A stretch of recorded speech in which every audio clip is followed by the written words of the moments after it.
Baik,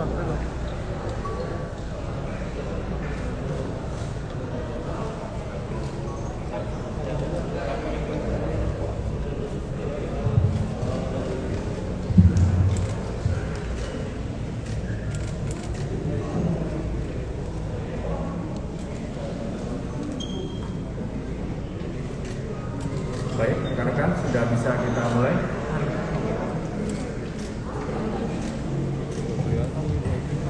Assalamualaikum warahmatullahi wabarakatuh.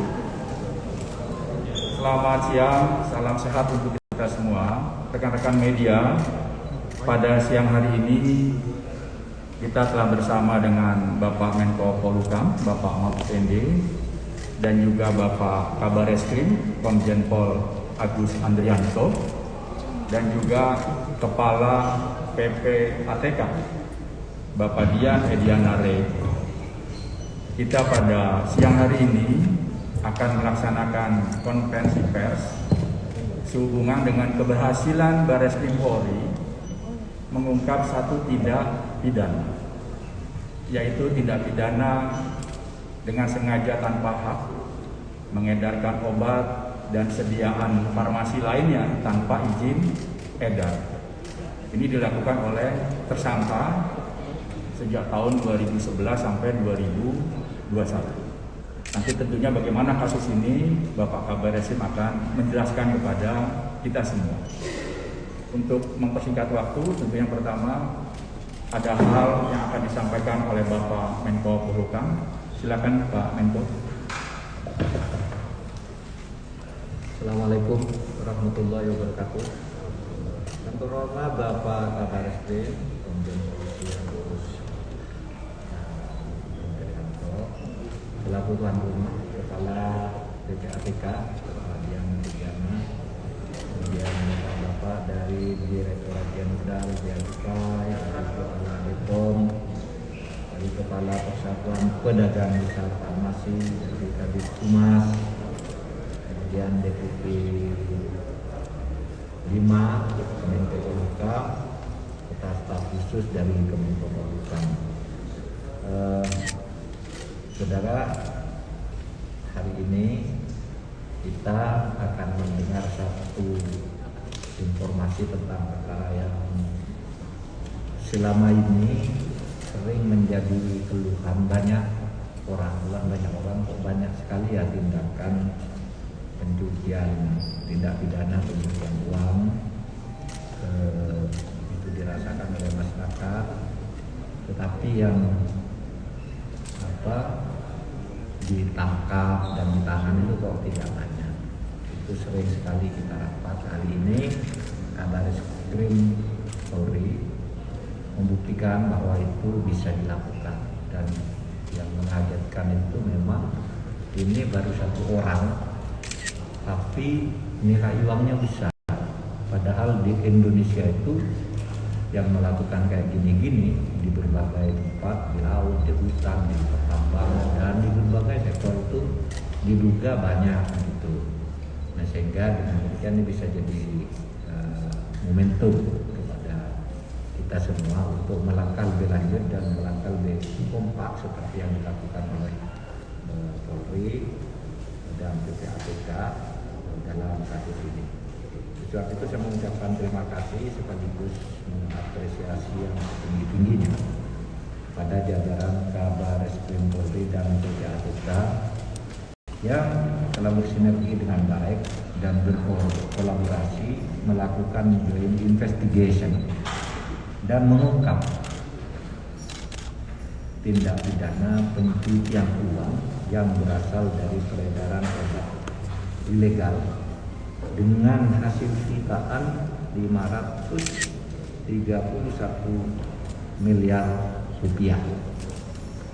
Orangnya sudah diamankan. Pengungkapan tindak pidana pencucian uang ini merupakan bagian dari komitmen pemerintah dalam penegakan hukum dalam upaya pemulihan ekonomi nasional, khususnya di masa pandemi saat ini.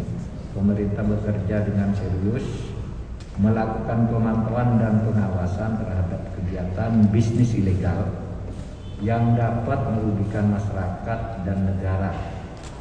Dalam hal ini terkait dengan yang untuk kasus kali ini terkait dengan peredaran obat-obatan ilegal di masyarakat. Dengan pengungkapan kasus ini, insya Allah memberikan dampak yang positif bagi kesiapan Indonesia di dalam menghadapi Mutual Evaluation Review oleh Financial Action Task Force on Money Laundering. Jadi FATF ini berkedudukan, organisasi internasional ini berkedudukan di Paris ya. Berkedudukan di Paris, kita akan menjadi anggotanya. Dan untuk menjadi anggota itu salah satu itu harus punya prestasi-prestasi di dalam menangani tindak pidana pencucian uang.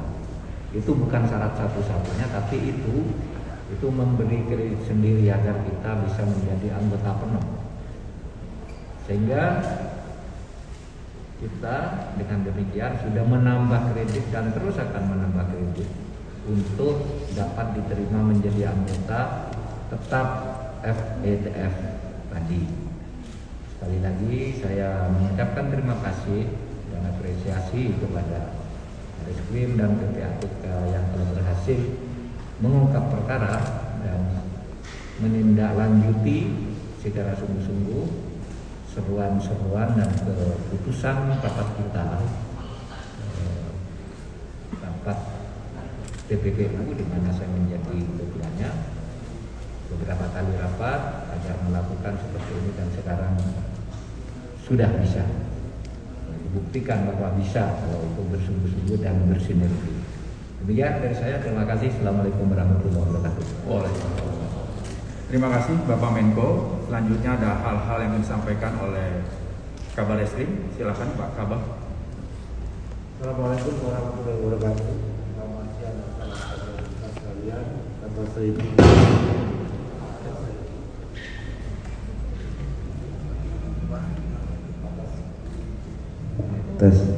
atas izin Bapak Menko Polhukam selaku Ketua Penanganan TPPU di Indonesia,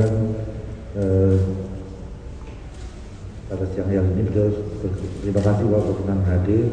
Lalu PPATK di Bea Cukai yang mewakili, kemudian dari BPOM, Direktur Pendidikan, Kalau Penmas serta hadirin sekalian, kemudian tadi secara singkat Bapak Menko Polhukam sudah menyampaikan bahwa kasus ini merupakan joint investigasi antara Barreskrim Polri dengan PPATK.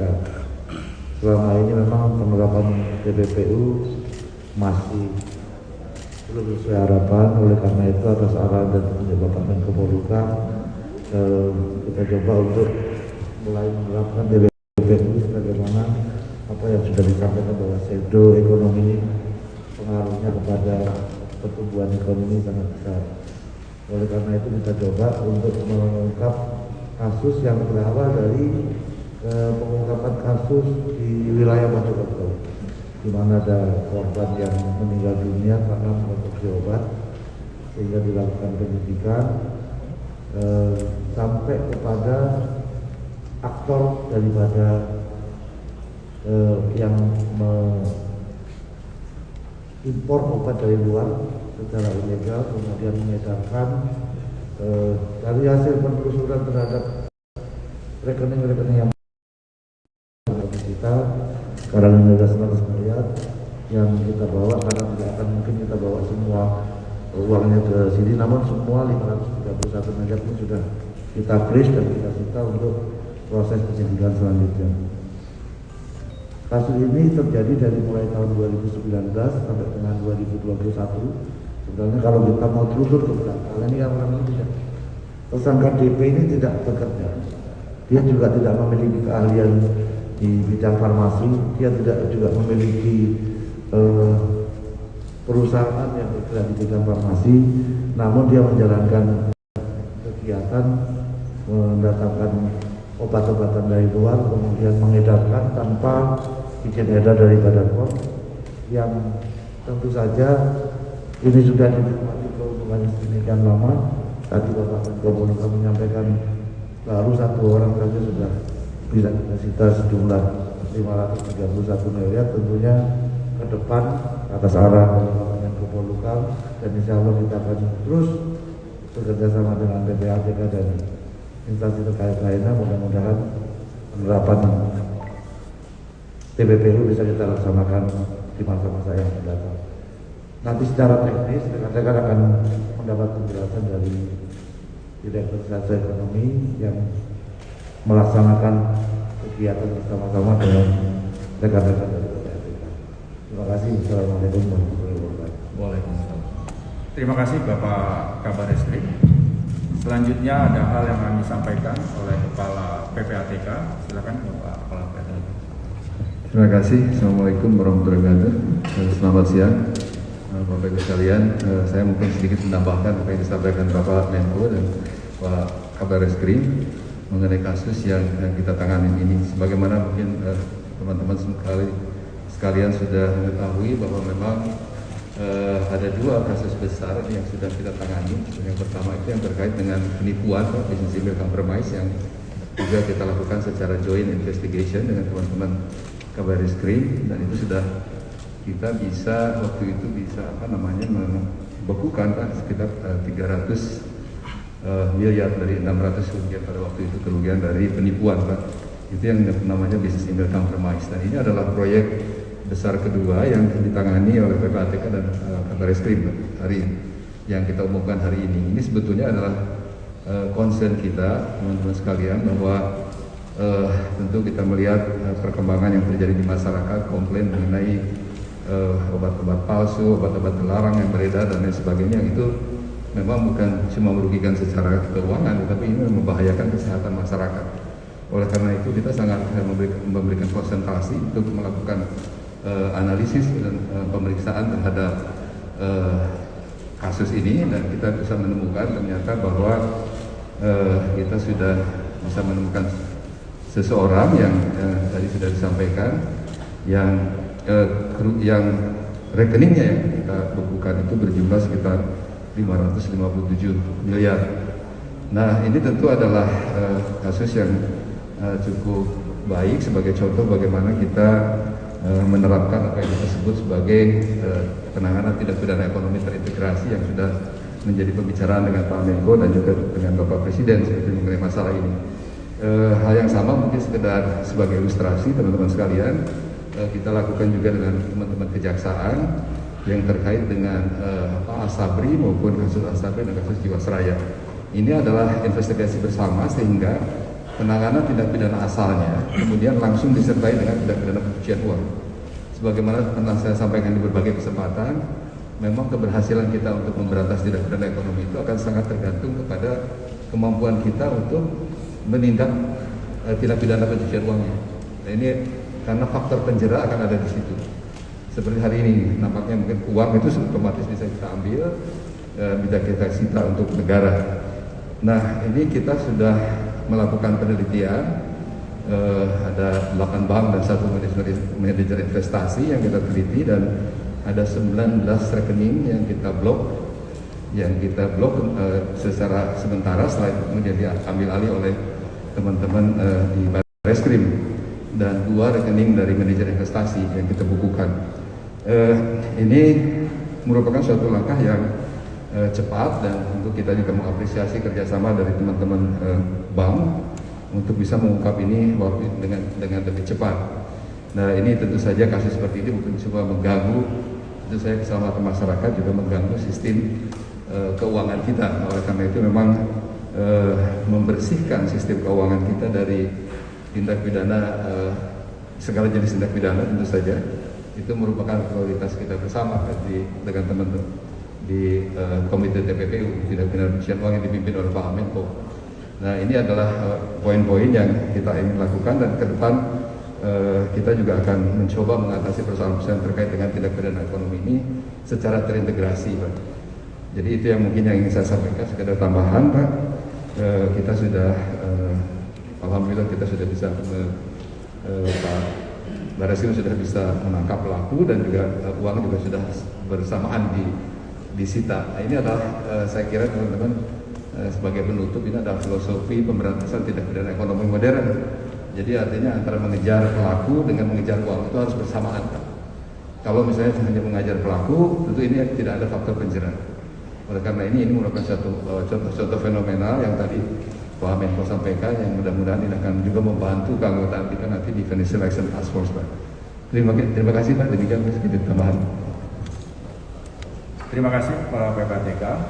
Silakan mungkin rekan-rekan sebelum kita tutup ada 1 atau 2 pertanyaan yang menyangkut kasus yang diekspos pada siang hari ini. Silakan. Ya.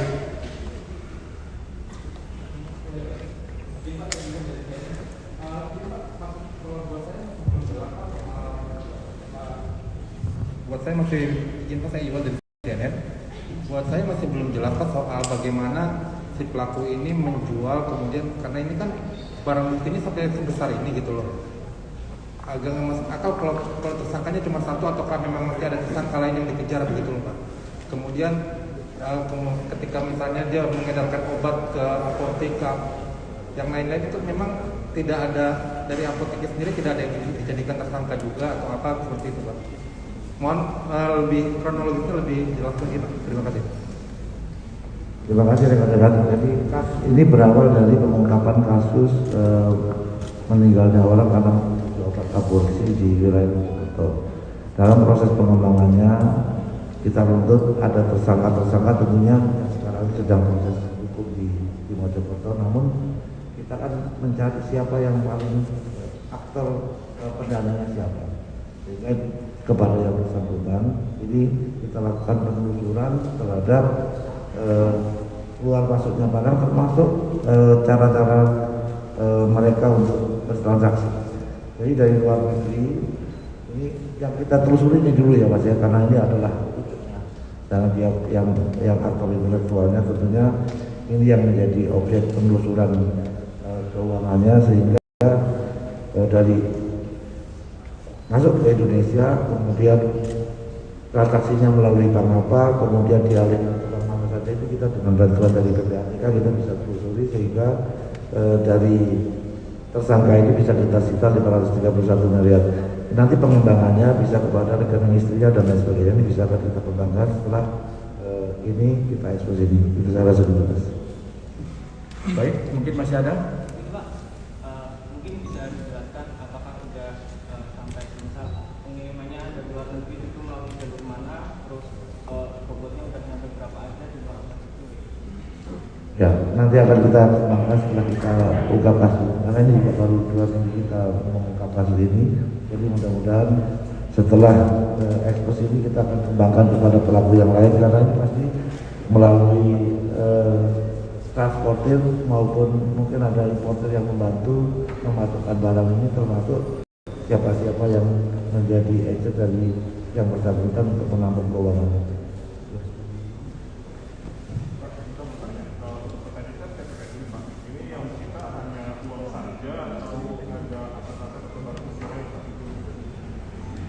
Sementara masih uang saja, karena tersangka saat ini sedang mengikuti persidangan karena kasus meninggalnya orang karena aborsi. Jadi sementara masih uang yang kita sita. Nanti kalau ada kaitan dengan yang lain akan dilakukan penyidikannya oleh penyidik dengan kerjasama dari PPATK. Saya rasa itu. Baik, cukup rekan-rekan sekalian. Nanti update perkembangan penanganan langsung di Barreskrim Polri, Direktorat Tindak Pidana Ekonomi Khusus. Ya, perkembangan akan disampaikan kepada rekan-rekan dan tentunya publik akan tahu. Demikian, terima kasih Bapak Menko Polhukam, Bapak Kabar Reskrim, dan Bapak Kepala PPATK. Terima kasih juga rekan-rekan sekalian atas segala atensinya. Selamat siang. Wassalamualaikum warahmatullahi wabarakatuh. Salam sehat untuk kita semua.